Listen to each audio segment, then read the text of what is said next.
কই গো গিন্নি, শুধু ভাত দিয়ে গেলে যে, সঙ্গে আর কিছু দেবে না? দিলাম তো এক ঘটি জল। ভাতে জল ঢেলে নুন দিয়ে মেখে খেয়ে নাও। হ্যাঁ, কি রোজ রোজ সেই এক খাবার? এসব মুখে তোলা যায় নাকি? হ্যাঁ, তাহলে খালি পেটেই থাকো না, কে বলেছে মুখে তুলতে? না মানে অন্তত একটা কাঁচা পেঁয়াজ। এই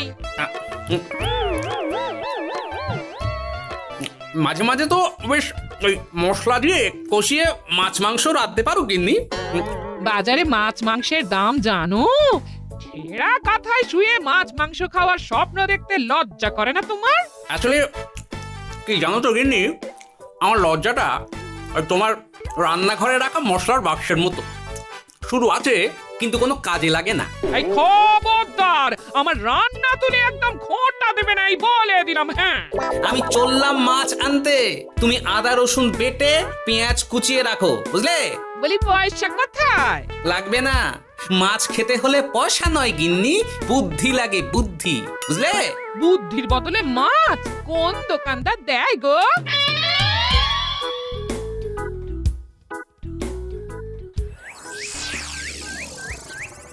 না না না না না, কিছুতেই বুঝে উঠতে পারছি না।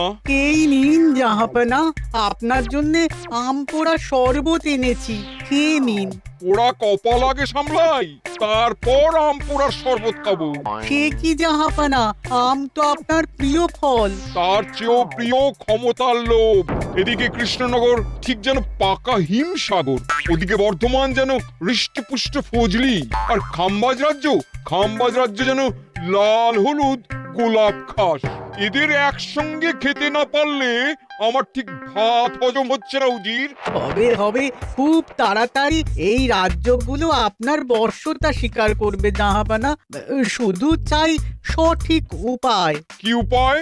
এদের সঙ্গে যুদ্ধে লড়ে আপনি সহজেই রাজ্যগুলো জিতে নিতে পারেন জাহাপনা, কিন্তু তাতে রাজ্যবাসীর ভালোবাসা পাবেন না। রাজ্যবাসীর ভালোবাসা পেতে হলে প্রমাণ করতে হবে তাদের রাজারা অপদার্থ। কি বলছো উজির? আমার তো কিছুই মাথায় ঢুকছে না। আপনি হলেন বাংলার নবাব, আর কথায় আছে না, মাছে ভাতে বাঙালি। বাঙালিকে না বুঝলে বাংলা জিতবেন কিভাবে? আসুন আসুন জাহাপানা, আসুন, আমি আপনাকে বাতলে দিই বাংলা জেতার উপায়। সাব্বাস উজির, তোমার বুদ্ধিটা ঠিক পাকা ল্যাংড়া আমের মতো, না মিষ্টি।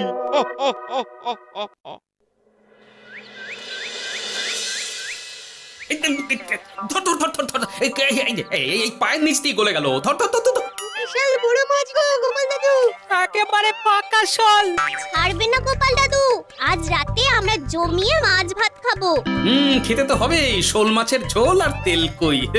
তোদের দিদাকে বড় মুখ করে বলে এসেছি, এই ধরেছি।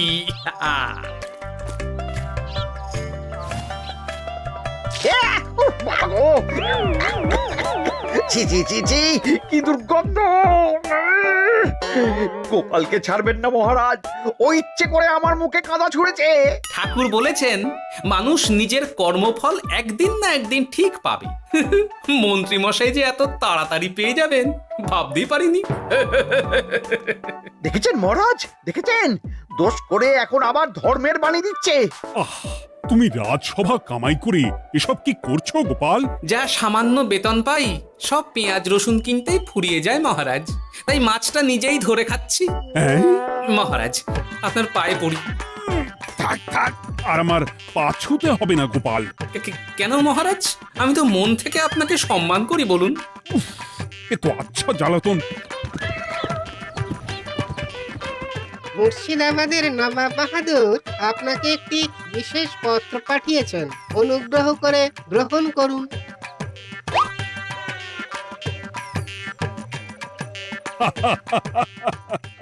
এ তো দারুণ আবদার। যাবো যাবো, আমি অবশ্যই যাব। কোথায় যাবেন মহারাজ? নবাব বাহাদুর লিখেছেন আগামী পরশু তার প্রাসাদে অতিথি হয়ে যেতে, তবে খালি হাতে নয়, সঙ্গে করে একটি জ্যান্ত মাছ নিয়ে যেতে।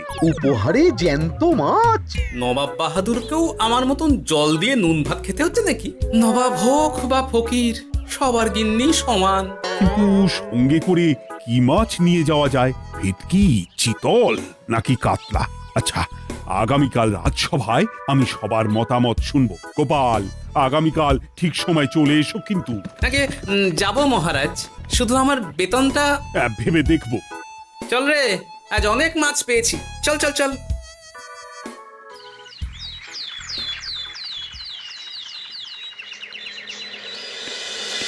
কি মহারাজ, আপনাকে এত চিন্তিত দেখাচ্ছে কেন? নবাব বাহাদুরের জন্য কি মাছ উপহার স্বরূপ নিয়ে যাওয়া যায় সেই চিন্তায় গতকাল রাতে আমার ভালো ঘুম হয়নি মন্ত্রী। আমিও গতকাল রাতে দু চোখের পাতা এক করিনি মহারাজ। অনেক ভেবে সকালের দিকে আমার মাথায় একটা বুদ্ধি এলো। কি বুদ্ধি? নবাবকে উপহার স্বরূপ ইলিশ দিলে কেমন হয়? বোঝো কাণ্ড, এই বুদ্ধির জন্য রাত জাগতে হলো। হ্যাঁ, ইলিশ তো জল থেকে তুললেই অক্কা পায়, তা জ্যান্ত থাকবে কিভাবে? ঠিক ঠিক, মন্ত্রীর মাথায় গোবর আছে না ভুসি? আমার মতে উপহার স্বরূপ ছোট মাছ নিয়ে যাওয়াই ভালো। এই যেমন ধরুন ওই পুঁটি মাছ, নিজেও খেতে পারবেন আবার ঝালও খেতে পারবেন। ছি ছি ছি ছি ছি, সবাই হাসবে যখন দেখবে কৃষ্ণনগরের মহারাজ উপহার স্বরূপ নিয়ে গেছেন পুঁটি। ওরে বাবা, তাহলে থাক বাবা। তাহলে বাদ গেল মোট দুটি, ইলিশ আর পুঁটি। আমার মতে কাতলা দেওয়াই ভালো, ওজনেও বেশি হবে। না না না, কাতলা দেখতে একদম ভালো নয়, মাথা মোটা মাছ কোথাকার। উপহারে এমন কিছু দেওয়া উচিত যা দেখতে সুন্দর হবে। হ্যাঁ ঠিক তো, তাহলে বরং ভেটকি দিয়ে দিন। ভেটকি বাজারে কত করে কিলো এখন? পয়সার চিন্তা আমি করছি না গোপাল, বরং আমার চিন্তা মান সম্মানে। বাকি রাজ্যের রাজাদের তুলনায় আমার উপহার যেন নবাবের বেশি পছন্দ হয়। কিন্তু সবাইকে এরকম অদ্ভুত উপহার নিয়ে যেতে বলার কারণ কি? মাছ, তাও আবার জ্যান্ত। আচ্ছা মহারাজ, এর পিছনে নবাব বাহাদুরের কোনো চাল নেই তো? গোপাল, তুমি মিছি মিছি সন্দেহ করছো। কথা না ঘুরিয়ে বরং একটা ভালো মাছের নাম বলো দেখি। ভালো মাছ? জ্যান্ত কই মাছ নিয়ে যান মহারাজ, গতকাল অনেকগুলো ধরেছি।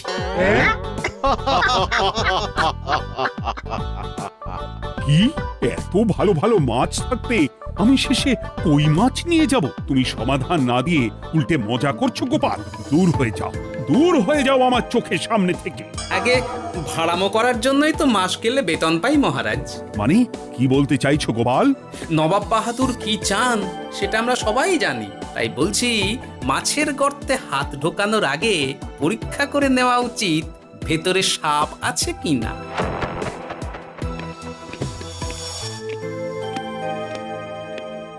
এই মন্ত্রী, গোপাল কি বলে গেল? সাপ ব্যাং কিছুই তো বুঝলাম না।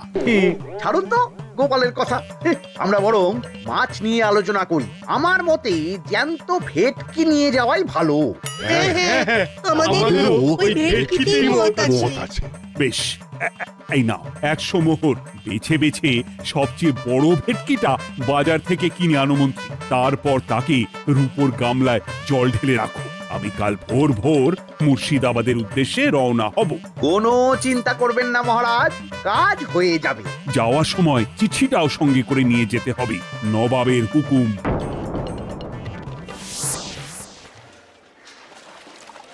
এই দেখুন কেমন খেলা করছে। হ্যাঁ, বাহ বাহ বাহ। ওজনে কত হবে? 4 কিলো তো হবেই। কিলো 2 পয়সা হিসেবে 8 পয়সা দেবেন। আমি শুধু ওজন জানতে চেয়েছি, দাম শুনে আমার কি হবে? এই, এটাকে গাড়িতে তোল। আর মাছের দামটা? মুর্শিদাবাদের নবাবকে আমাদের মহারাজ এই ভেটকিটা উপহার স্বরূপ দেবে। তোর ভাগ্য ভালো যে মাছটা তুই ধরে এনেছিস। আবার টাকা কিসের রে? আয় রে আয় আয় আয় আয় আয়, আমার কত ক্ষতি হয়ে গেল।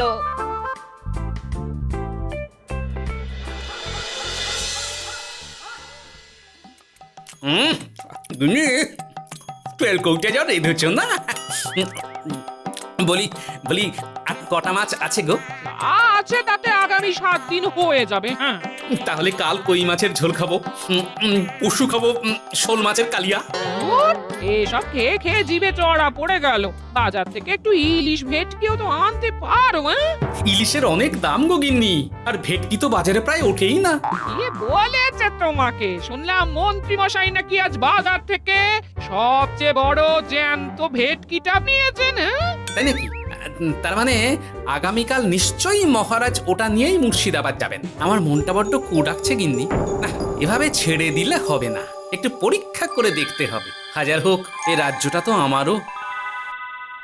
এত রাতে আবার কোথায় চললে গো? দেখতে গর্তে সাপ আছে না মাছ।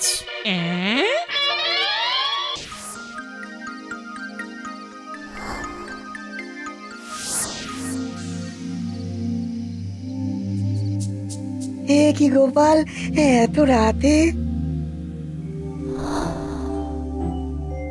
সব ঠিকঠাক বুঝেছো তো? হ্যাঁ হ্যাঁ, তুমি কোনো চিন্তা করো না গো গোপাল দাদা। তাহলে কাল উত্তরের জঙ্গলে।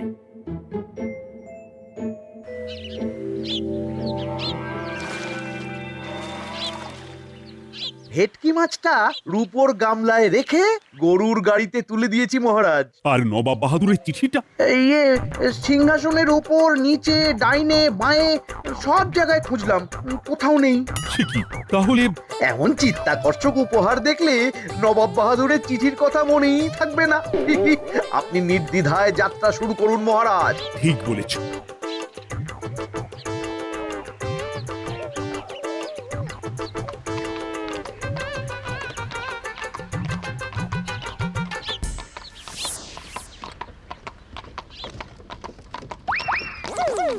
ওই তো মহারাজের রথ এসে গেছে। এই যা যা বলেছি মনে আছে তো? আছে গো আছে। ভেটকি মাছের পাতুরি আর ঝোল দুটোই রাঁধবো। হ্যাঁ, আমার ফিরতে কদিন দেরি হতে পারে, বেশি দেরি হলে তোমরা খেয়ে নিও। এবার লুকিয়ে পড়ো।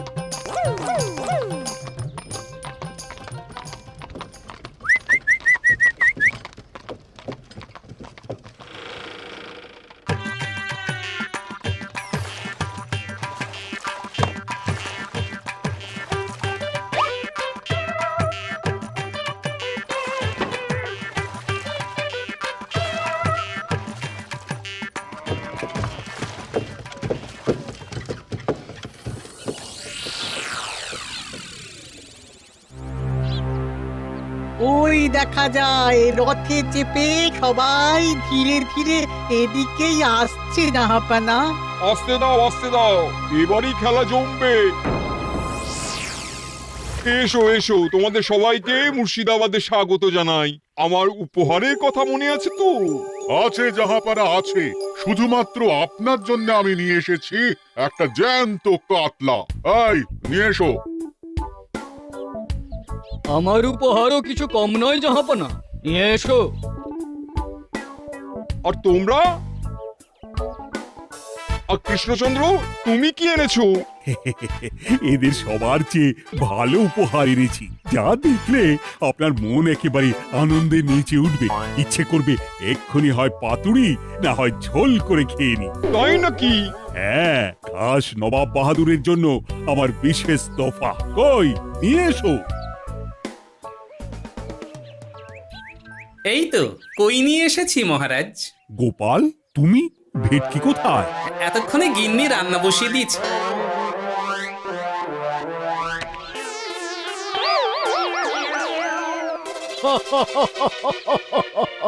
শেষে কিনা কই মাছ? আর কোনো মাছ খুঁজে পেলে না নাকি কৃষ্ণচন্দ্র? ছি ছি ছি, তোমার জন্য লজ্জায় আমার নাক কাটা গেল গোপাল। ফিরে গিয়ে আমি তোমার গর্দান নেব, এই বলে দিলাম। অনেক হয়েছে, এবার তোমরা সবাই আমার কথা মন দিয়ে শোনো। আমি তোমাদের সবাইকে একটা করে জ্যান্ত মাছ আনতে বলেছি, একটি বিশেষ কারণে। তার আগে সবাইকে আমি জিজ্ঞাসা করতে চাই, আপনারা সবাই নবাব বাহাদুরের পাঠানো চিঠিটা মন দিয়ে পড়েছিলেন তো? হ্যাঁ পড়েছি। হ্যাঁ হ্যাঁ হ্যাঁ, আমরাও পড়েছি। বেশ, তাহলে তো তোমরা এই আমন্ত্রণের কারণটা জানো। তোমাদের আনা মাছেদের আয়ু যতদিন, তোমাদের রাজ্যের আয়ুও ততদিন। মানে আপনাদের মধ্যে যার মাছ যেদিন মারা যাবে, জাহাপানা তার রাজ্যটা সেদিন নিয়ে নেবে। আর যতদিন না আপনাদের মাছ মরছে ততদিন আপনারা এই প্রাসাদেই থাকবেন। হ্যাঁ, এইরকম কিছু তো চিঠিতে লেখা ছিল না। কে বলেছে ছিল না? ওই জন্যই তো আমি সঙ্গে করে চিঠিটা আনতে বলেছিলাম। এনেছো? হ্যাঁ হ্যাঁ, আমি এনেছি। এই যে এখানে তো কোথাও এরকম কিছু লেখা নেই। তোমরা হলে রাজা, রাজাদের সব সময় চোখ কান খোলা রেখে চলতে হয়। উজির, এই নাও।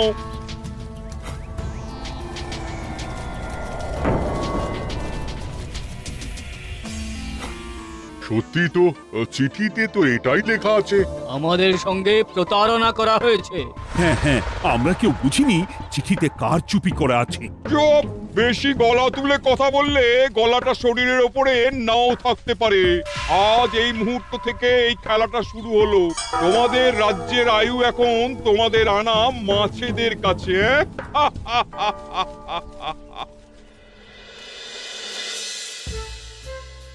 উজির, কার মাছের কি অবস্থা? আগে বাকিরা মোটামুটি সাঁতার কাটছেও খাম্বাজ রাজার আনা কাতলা খাবি খাচ্ছে। মনে হয় খুব তাড়াতাড়ি যাবে। বাবা বাবা বাবা, এ তো খুব ভালো কথা। অপেক্ষা করি তবে। গেল গেল, আমার রাজ্যটা ভেসে গেল। গেছে মহারাজ, গেছে। আজ থেকে খাম্বাজ রাজ্য আমার। খাম্বাজ রাজাকে বন্দি করো। পাবদা রুইও ভেসে উঠেছে জাহাপানা। তোমাদের রাজ্য দুটো আমি খেলাম। বাকি রইল শুধু বর্ধমান রাজা চিতল আর কৃষ্ণচন্দ্রের কই। যা, আমারটাও গেল। আগে জানলে আমিও কৃষ্ণচন্দ্রের মতন জিওল মাছ আনতাম। কৃষ্ণচন্দ্র, নিজেকে এত চালাক ভেবো না। একটু দেরি হলেও একদিন না একদিন তোমার কইও ভেসে উঠবে। ততদিন তুমি আর গোপাল আমার প্রাসাদেই থাকবে, কেমন? এ তো উত্তম প্রস্তাব নবাব বাহাদুর। আপনার প্রাসাদের বিরিয়ানির কোনো তুলনাই নেই। অনেকদিন নুন ভাত খেয়ে আছি, আজ একটু বিরিয়ানি হবে নাকি? পেয়ে যাবে গোপাল। নবাবের প্রাসাদে অতিথিদের যত্নের কোনো ত্রুটি হবে না।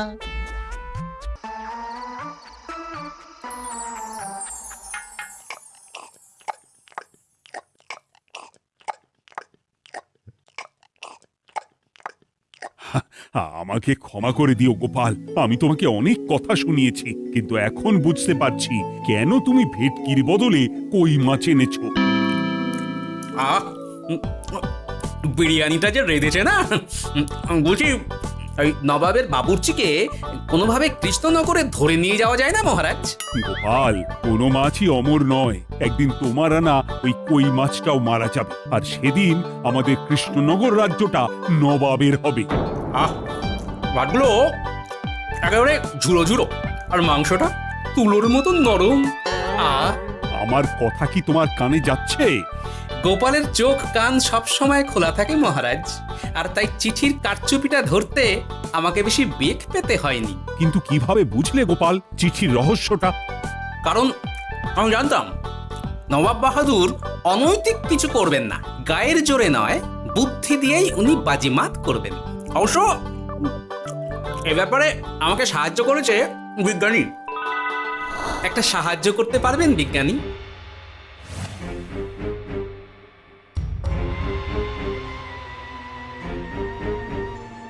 তোমার সন্দেহ একদম ঠিক গোপাল। এই চিঠিতে লেবুর রস দিয়ে লেখা হয়েছে কয়েকটি লাইন, যা শুধু আগুনের তাপেই ফুটে উঠবে। এই নাও। সর্বনাশ!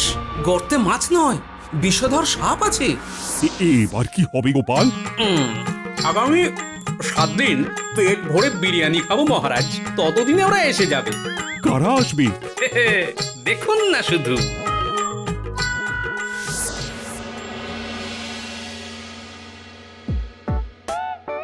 এই তোমার বুদ্ধি, দেখলে তো গোপাল এসে কেমন সবকিছুর উপরে জল ঢেলে দিল। মানে বুঝতে পারিনি যে ওরা ওরা চিঠির কারচুপি সব ধরে ফেলবে। কৃষ্ণচন্দ্রের কই মাছের কি খবর? সেটা কি এখনো জীবিত? আগে আমাদেরও একই প্রশ্ন নবাব বাহাদুর। এভাবে আর কদিন চলবে জানা নেই। কবে যে এসব থেকে মুক্তি পাবো। দাঁড়ান জাহাপানা, আমি ছুটে গিয়ে দেখে আসছি মাছটা জীবিত আছে কিনা। তুমি বুনোল হলে আমিও বাঘা তেঁতুল। কৃষ্ণচন্দ্র, যতদিন না মাছটা মরছে তোমাকে আমি এখানেই আটকে রাখবো। সর্বনাশ হয়ে গেছে জাহাপানা, দেখবেন আসুন, দেখবেন আসুন। কি হয়েছেটা কি? চলুন না, চলুন না, নিজের চোখেই দেখবেন। সে কি, কই মাছ বাচ্চা দিয়েছে? এটার অপেক্ষাতেই তো ছিলাম। ওরা এসে গেছে মহারাজ, এবার আপনার রাজ্য সুরক্ষিত। মানে নবাব বাহাদুরের কথা অনুযায়ী মাছ মারা গেলে রাজ্য ছাড়তে হবে। এমনিতেই কই মাছের জান শক্ত, এরাও বড় হবে, বাচ্চা দেবে। এইভাবে কই মাছের গুষ্টি মরে শেষ হতে হতে নবাব বাহাদুর আর বেঁচে থাকবেন না। নয়, হ্যাঁ। বেছে বেছে ঠিক মা কই মাছটাকে নিয়ে এলে, এবার রাজ্যে ফিরি। কি লাভ, সেই তো নুন ভাত খেয়েই থাকতে হবে। না না, আমি তোমার বেতন 10 গুণ বাড়িয়ে দেব, আর যাওয়ার সময় নবাবের বাবুর্চিকেও ধরে নিয়ে যাব। আজ থেকে তুমি শুধু বিরিয়ানি খাবে। জয় জয় মহারাজের জয়, জয় কই মাছের জয়।